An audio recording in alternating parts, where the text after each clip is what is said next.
জয় গুরু, প্রণাম। আমি শ্রী গৌতম। আমার সহজ জ্ঞান চ্যানেলে আপনাদের সকলকেই স্বাগতম।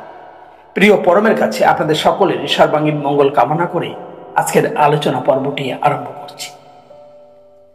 1954 সালের বৈশাখ মাস, নবাবনগর হাই স্কুলের প্রধান শিক্ষক এবং তার 3 সহকারী শিক্ষক দেওঘর পরিভ্রমণের উদ্দেশ্যে পৌঁছে গেলেন। দেওঘরে পৌঁছে তারা সর্বপ্রথম বৈদ্যনাথ ধামে গিয়ে সেখানে দর্শন করলেন। তারপর বৈদ্যনাথ ধাম থেকে তারা দেওঘর সৎসঙ্গ আশ্রমের উদ্দেশ্যে রওনা দিলেন। কেননা তারা পূর্বেই অবগত হয়েছিলেন যে দেওঘর সৎসঙ্গ আশ্রমের প্রাণ পুরুষ শ্রী শ্রী ঠাকুর অনুকূল চন্দ্র দিব্য দৃষ্টির অধিকারী, তিনি ত্রিকাল দ্রষ্টা। তাই তাকে পরীক্ষা করার জন্য তারা বেশ কয়েকটি প্রশ্ন জিজ্ঞাসা করার জন্য প্রস্তুত হয়েই এসেছেন এবং সেই চিন্তা করেই তারা দেওঘর সৎসঙ্গ আশ্রমে উপস্থিত হলেন। দেওঘর সৎসঙ্গ আশ্রমে পৌঁছিয়ে পাল্লারে এসে উপস্থিত হলেন। সেখানে প্রিয় পরম শ্রী ঠাকুর অনুকূল চন্দ্র তার শুভ্র শয্যার উপরে দিব্য ভঙ্গিমায় উপবিষ্ট, সম্মুখে বহু ভক্ত মণ্ডলী বসে আছেন। তাদের সঙ্গে আলাপ আলোচনা চলছে। মানুষেরা তাদের সমস্যার কথা তাকে জানাচ্ছে, তিনি তার সমাধান সূত্র তাদেরকে প্রদান করছেন। ঠিক এমন সময় নবাবনগর হাই স্কুলের প্রধান শিক্ষক আর তার 3 সহকারী শিক্ষক এসে উপস্থিত হলেন ঠাকুরের সম্মুখে। তারা মনে মনে চিন্তা করছেন, ঠাকুরকে প্রণাম করেই তারা তাদের প্রশ্ন জিজ্ঞাসা করবেন, এমনটা মনে মনে ভাবছেন। ঠিক এমন সময় কয়েকজন উদ্ভ্রান্ত উত্তেজিত যুবক তাদের পাশ কাটিয়ে ঠাকুরের সম্মুখে এসে উপস্থিত। তারা প্রায় সমস্যাটা চিৎকার করে উত্তেজনার বশবর্তী হয়ে জিজ্ঞাসা করলেন, আমরা ঠাকুরকে প্রশ্ন করতে চাই। সম্মুখে উপবিষ্ট ছিলেন দেবীপ্রসাদ ভট্টাচার্য। তিনি বললেন, ঠাকুর আপনাদের কথা শুনতেই পাচ্ছেন, আপনারা প্রশ্ন জিজ্ঞাসা করুন। সেখানে উপস্থিত যুবক বৃন্দ তারা উত্তেজিত হয়ে সমস্যারে প্রায় চিৎকার করে বললেন, কয়েকদিন আগে যে ট্রেন দুর্ঘটনা ঘটলো, সেই দুর্ঘটনার ফলে বহু মানুষ মারা গেল, কিন্তু একজন সৎসঙ্গী প্রাণে বেঁচে গেল। তাকে জিজ্ঞাসা করে জানা গেল যে প্রিয় পরম দয়াল ঠাকুর শ্রী অনুকূল চন্দ্র তিনি তাকে প্রাণে রক্ষা করেছেন। ঠাকুরের আশীর্বাদে, তার দয়ায় এই সৎসঙ্গী প্রাণে বেঁচে গেল। তাই আমাদের প্রশ্ন, কেমন ঠাকুর তিনি?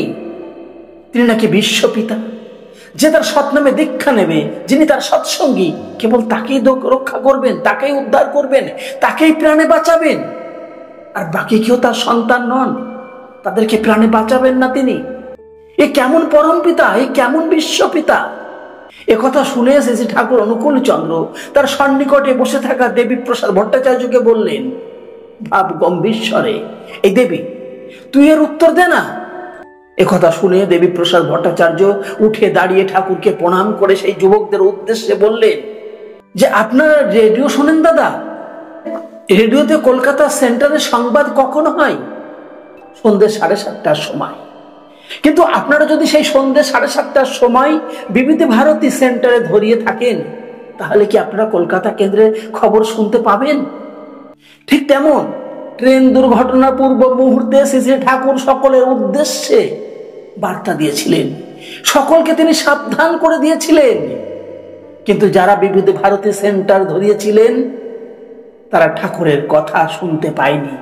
কিন্তু যে সৎসঙ্গী মনে প্রাণে সৎ নাম জপ করছিল, ইষ্ট চিন্তায় মগ্ন ছিল, ঠাকুরের সাথে কানেক্টেড ছিল, টেউন্ড ছিল, সে কিন্তু ঠাকুরের সেই সিগন্যাল ধরতে পেরেছে, ঠাকুরের সেই অভয় বাণীকে শ্রবণ করতে পেরেছে। সাবধান বাণীকে সে শ্রবণ করে সাবধান হয়ে সে বিপদের পূর্ব মুহূর্তেই ট্রেন থেকে নেমে পড়েছে। যে কেউ যেন তার অন্তরে জাগ্রত হয়ে তাকে বলছেন, তুই নেমে পড়, নেমে পড়।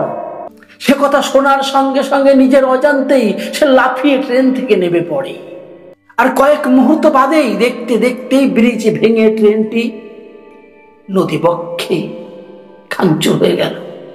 এভাবেই যারা তাকে স্মরণ করে, মনন করে, তার সৎ নামকে যারা সর্বদা মনে মনে জপ করে, ইষ্ট চিন্তায় মগ্ন থাকে, তার সঙ্গে কানেক্টেড থাকে, যোগযুক্ত থাকে, আপদে বিপদে তার অভয় বার্তা তারা শ্রবণ করতে পারে, সেই মতোই তারা সাবধান হয়ে যায়, নিজেকে রক্ষা করতে পারে, অকাল মৃত্যুর হাত থেকে নিজের জীবনকে তারা রক্ষা করতে পারে। এক্ষেত্রেও ঠিক তেমনটি হয়েছিল।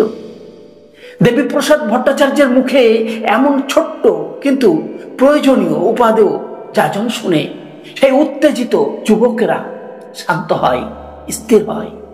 তারা বুঝতে পারে শ্রী শ্রী ঠাকুর সকলের উদ্দেশ্যে অভয় বার্তা দেন, তিনি সকলকেই সাবধান বাণী শ্রবণ করান। কিন্তু যাদের মন বিচলিত, যারা প্রবৃত্তি মার্গের যাত্রী, তারা তার কথা, তার ডাক, তার সাবধান বাণী শুনতে পায় না, তাদের কানে পৌঁছয় না, তাই তারা বেঘরে মারা পড়ে।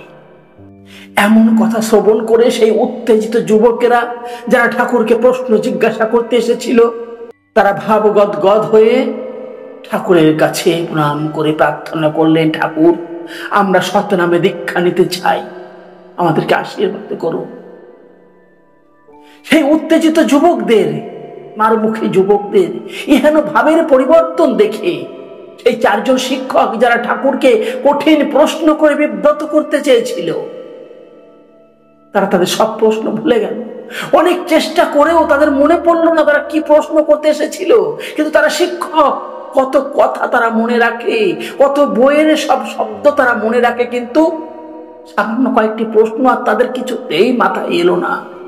তখন তারা ঠাকুরকে প্রণাম করে নিজের অজান্তেই তাদের মুখ থেকে বেরিয়ে এলো, ঠাকুর, আমরা সতনামে দীক্ষা গ্রহণ করতে চাই, আপনি আশীর্বাদ প্রদান করুন। একথা শুনে ঠাকুর সানন্দে উল্লসিত হয়ে তার সন্নিকটে দাঁড়িয়ে থাকা চন্দ্রেশ্বর শর্মাদাকে আদেশ দিলেন, যা, ওদেরকে বসিয়ে সতনামে দীক্ষা দিয়ে দে। এভাবেই সেদিন সেই মানুষগুলির জীবনের মোড় ঘুরে গেল। এক ঝটকায় তাদের প্রবৃত্তির বন্ধন ছিন্ন হয়ে গেল, তারা ইষ্ট পথে যাত্রী হয়ে উঠল, তারা জীবন বৃদ্ধির মার্গ অনুসরণ করতে লাগল। কেননা তিনি ক্ষেমঙ্কর, তিনি শুভঙ্কর। তার এক দৃষ্টিতে, এক পলক চাউনিতে এই মানুষের ভিতরে সব অহংকারের কলস খসে যায়, মানুষের বোধোদয় হয়।